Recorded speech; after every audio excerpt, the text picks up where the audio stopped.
अच्छा मेरे बेटे रोना बंद कर, जाके मेरे लिए ताज़ा खून लेके आ। मैं भी जाता हूँ अम्मी जी, मैं भी जाता हूँ। ताज़ा खून चाहिए या पुराना बता रहे मुझे अम्मी।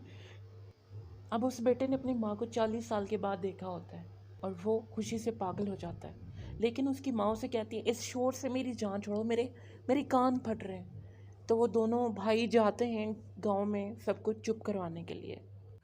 एक भाई गांव में जाता है और वो अंटीने के पास खड़ा होता है, दूसरा भाई उसके पास जाता है और पूछता है, अबे क्या कर रहा है, क्यों घूर रहा है इसे? अबे तेरे को नहीं पता क्या है ये? अंटीना है, उठा के फेंक, टीवी बंद हो जाएगा, शोर कम हो जाएगा। अबे ये शोर मचाया हुआ है उल्लू के पट्टों ने, फेंक इसे नीचे। अब एक भाई उस टीवी अंटीने को तोड़ देता है। जब उसे तोड़ता है तो वो नीचे गिर जाता है।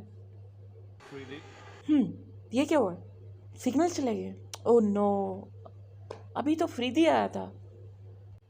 माँ सिग्नल ठीक करो, अफरीदी आया हुआ आउट हो जाएगा, जल्दी करो मामा, देखो ना। अरे अंटीना तो नीचे पड़ा हुआ है, ये क्या हुआ? इसे हवा भी नहीं चल रही, ये कैसे टूट गया? ये क्या हुआ है? देखना पड़ेगा।